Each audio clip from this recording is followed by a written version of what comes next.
Hey traders, Raghee here. Let's dive into the Russell. So this will now be the third video of this ongoing series of my walking you through the Russell.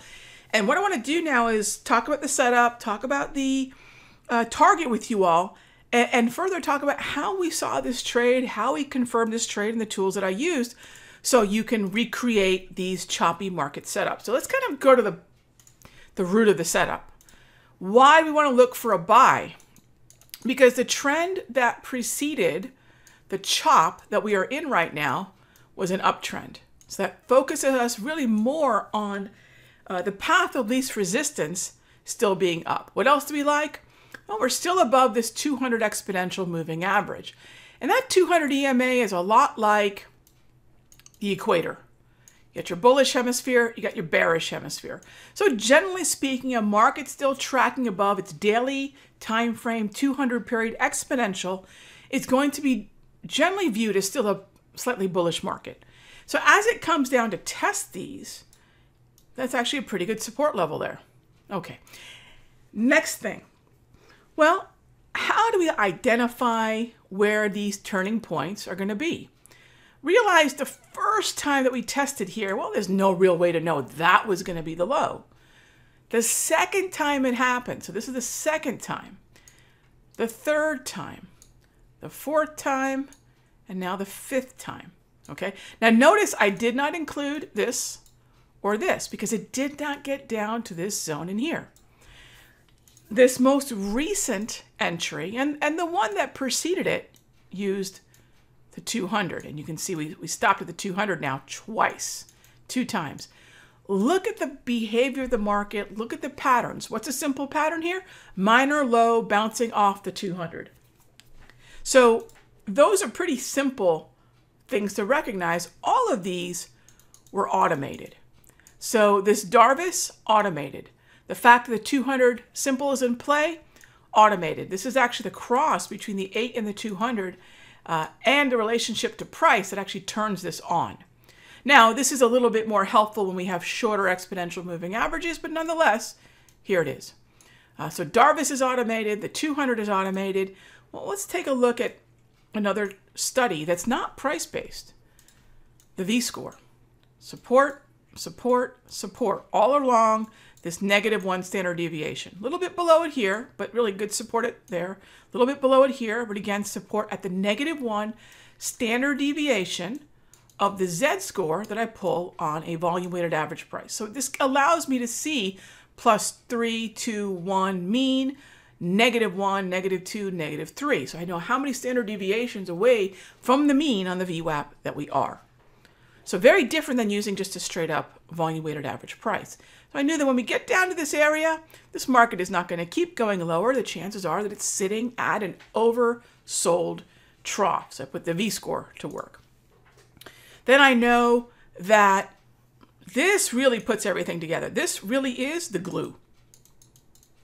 Why is the chop what I'm using to understand what strategy will work best? This yellow lower row tells me that the market really is just sideways. It's not heading lower, it's not heading higher, it really is sideways.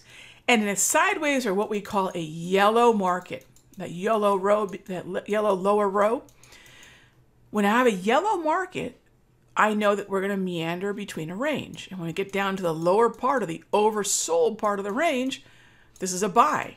Now, this is that kind of market because of the structure.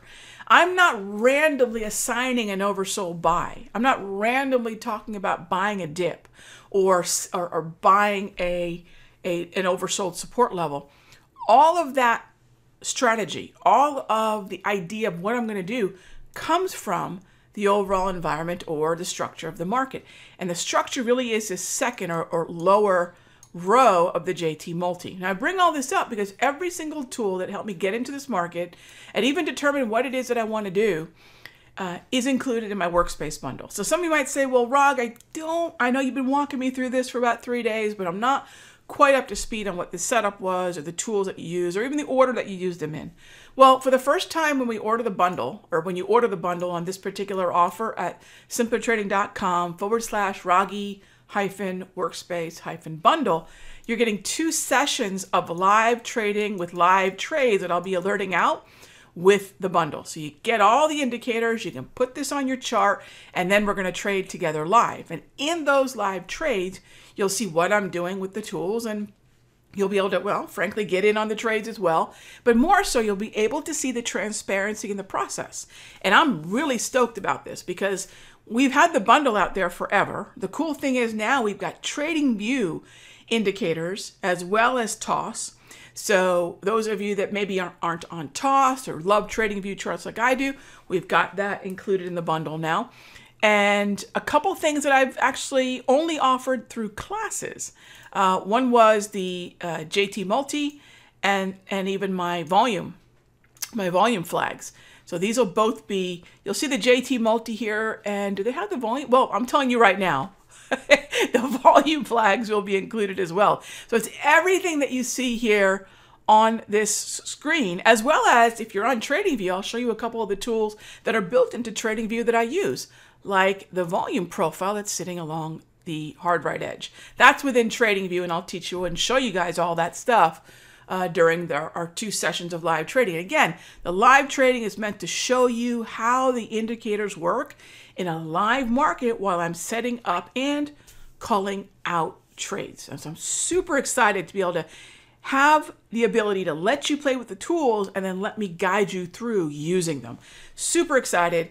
The trading is on the 10th and the 13th, but check out the link. All the information's there, and I'll see you in the next update. Remember, that Russell bounce that we've been talking about now for a few days, heading up towards that target. We talked about the target last Friday. Take a look at the point of control sitting at 22.29.